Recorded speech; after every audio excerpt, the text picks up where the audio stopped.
ഞാൻ ചേട്ടാ, നിങ്ങൾ തമ്മിലുള്ള കോമ്പിനേഷൻ ഫൈറ്റ് ആണെങ്കിൽ ഏറ്റവും ഹൈലൈറ്റ് ആയിട്ട് നിൽക്കുന്നത്. അതിന് എത്രത്തോളം എഫേർട്ട് ഉണ്ടായിരുന്നു? അതിനുള്ള എഫേർട്ടല്ല എന്റെ ഈ കൈ പോയത് അങ്ങനെയല്ലേ. കഴിഞ്ഞ വർഷം മറ്റേ ഇങ്ങനെ ബാഡ് ബോയ്സിനൊക്കെ വരുമ്പോ ഞാൻ പ്ലാസ്റ്റർ ഇട്ട് വന്നല്ലോ, ഓർമ്മയില്ലേ? അത് ഇവനെ അടിച്ചടിച്ചത് കയ്യിലാണ്.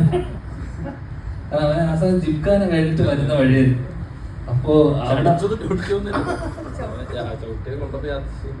അതിനകത്ത് മാഷായിരുന്നല്ലേ, അതിനകത്ത് എന്തോ ഒരു ദേഷ്യം ആരോടോ തീർക്കാനുണ്ടായത് എന്റെ നെഞ്ചത്താണ് തീർത്തത്. ഞാൻ ഒരുപാട് വലിയ വില കൊടുക്കേണ്ടി വന്നു. ഒന്ന് ആ സമയം പല സിനിമ ഒന്ന് ചെറുങ്ങനെ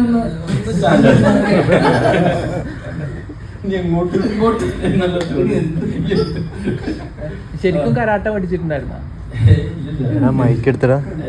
കരാട്ടക്കാരൊന്നും ഇങ്ങനൊന്നും അടിക്കൂല, അവരുടെ ടൈമിംഗ് ഉണ്ടാവും. കരാട്ടക്കാരൊന്നും ആരും ഉപദ്രവിക്കില്ല, ശരിക്കുള്ള അടിയാ.